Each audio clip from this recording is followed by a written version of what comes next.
जानिए मां सरस्वती ने क्यों दिया था माता लक्ष्मी और गंगा को श्राप।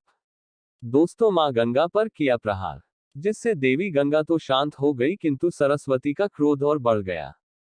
और सरस्वती ने लक्ष्मी को भी गंगा की सहायिका मानते हुए उनका अपमान किया और उन्हें बीच में आने की वजह से वृक्ष बन जाने का श्राप दे दिया।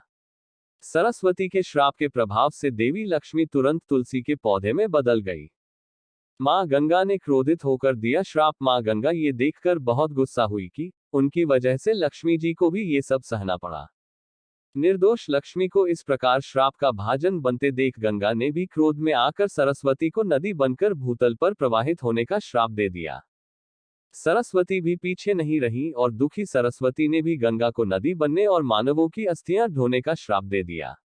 उसके बाद जब विष्णु जी वापस आए तो उन्हें अपनी पत्नियों के झगड़े और श्राप की सारी कहानी पता चली। साथ ही लक्ष्मी को पौधे में बदला देख उन्हें असीम दैख हुआ।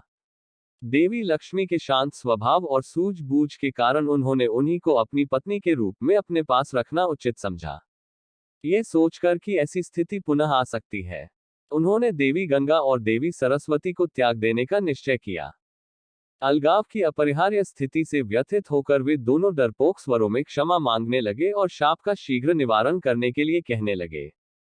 तब भगवान विष्णु ने उन्हें बताया कि गंगा पृथ्वी पर मनुष्यों के पापों की धोने के लिए अवतरित होंगी और यह नदी के रूप में स्वर्ग, भूलोक और पाताल लोक में त्रिपथगा होकर बहेंगी। साथ ही वे अंश रूप में उनके चरणों में, परमपिता ब्रह्मा के कमंडल में और महादेव की जटाओं में भी रहेंगी और सरस्वती भी उनके साथ भूतल पर ही बहेंगी और साथ ही अंश रूप में उनके साथ रहेंगी। केवल देवी लक्ष्मी ही पूर्ण रूप से उनकी पत्नी बनकर बैकुंठ में निवास करेगी। साथ ही उन्होंने शालिग्राम का रूप लेकर देवी लक्ष्मी के तुलसी रूप का भी पाणिग्रहण किया। कहा जाता है कि तब से ही गंगा और सरस्वती एक दूसरे के श्राप के कारण पृथ्वी पर नदी के रूप में बह रही हैं और लक्ष्मी जी हमेशा भगवान विष्णु के साथ उनकी पत्नी बनकर बैकुंठ में निवास करती है।